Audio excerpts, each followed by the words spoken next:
அண்ணாமலையுடன் நிதின் நபின் ஆலோசனை. உறுதியானது தேசிய அளவில் முக்கிய பொறுப்பு. நிர்வாக பட்டியலில் அண்ணாமலை பெயர்.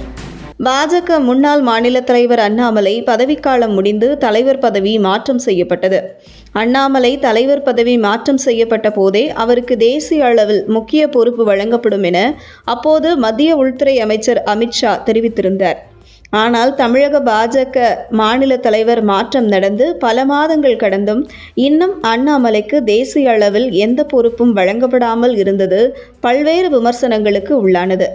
ஆனால் பாஜக தேசிய தலைவர் அறிவிப்பில் தாமதமாகி வந்ததால் தேசிய நிர்வாக பட்டியல் வெளியாவதில் தாமதமானது. பாஜக தேசிய தலைவர் நியமிக்கப்பட்டதும் வெளியாக இருக்கும் தேசிய நிர்வாக பட்டியலில் அண்ணாமலை பெயர் நிச்சயம் இடம்பெறும் என்று இதற்கு முன்பே டெல்லியில் இருந்து நமது தினசேவல் நியூஸுக்கு கிடைக்கும் தகவல் உறுதிப்படுத்துகிறது என்று தொடர்ந்து நமது தினசேவல் நியூஸில் செய்தி வெளியிட்டு வந்திருந்தோம். இந்த நிலையில் தமிழக சட்டசபை தேர்தலுக்கான நாட்கள் நெருங்கிக் கொண்டிருக்கையில் தமிழகம் முழுவதும் உள்ள சட்டமன்ற தொகுதிகளுக்கான பொறுப்பாளர்கள் தமிழக பாஜக தலைவர் நயினார் நாகேந்திரன் நியமித்தார். இதில் 6 சட்டமன்ற தொகுதிகளுக்கு முன்னாள் மாநில தலைவர் அண்ணாமலை நியமிக்கப்பட்டிருந்தார். ஆனால் திடீரென தன்னுடைய தந்தைக்கு உடல்நிலை சரியில்லாத காரணத்தினால் 6 சட்டமன்ற பொறுப்பாளர் பொறுப்பில் இருந்து விலகிக் கொள்கிறேன் என அண்ணாமலை தெரிவித்து இருந்தது மிகப்பெரிய விவாத பொருளாக மாறியது. அண்ணாமலை அதிருப்தியின் காரணமாக சட்டமன்ற பொறுப்பாளர் பதவியில் இருந்து விலகினார் என்று திமுக ஆதரவு ஊடகங்கள் பாஜகவில் உட்கட்சி பிரச்சினை இருப்பது போன்று கட்டியமைக்க முயற்சி செய்தன. ஆனால் அது முற்றிலும் தவறு என்றும் அண்ணாமலையின் தந்தை கோவை மருத்துவமனையில் சிகிச்சை பெற்று வருவதாக உறுதியாகியுள்ளது.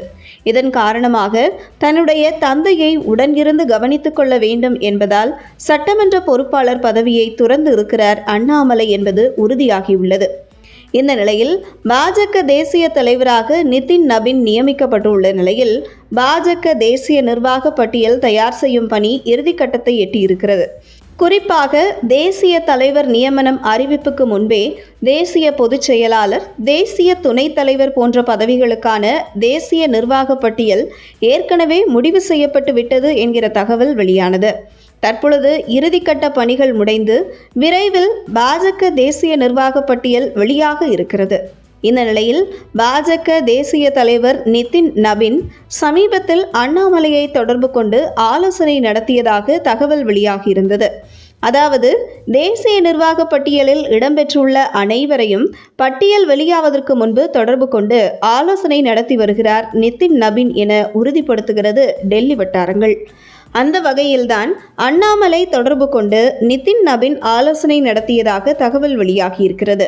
இந்த நிலையில் அண்ணாமலைக்கு தேசிய அளவில் முக்கிய பொறுப்பு உறுதி செய்யப்பட்டு விட்டது என்றும் அதனால்தான் நிதின் நபின் இது தொடர்பாக அண்ணாமலையை தொடர்பு கொண்டு ஆலோசனை நடத்தியதாக கூறப்படுகிறது.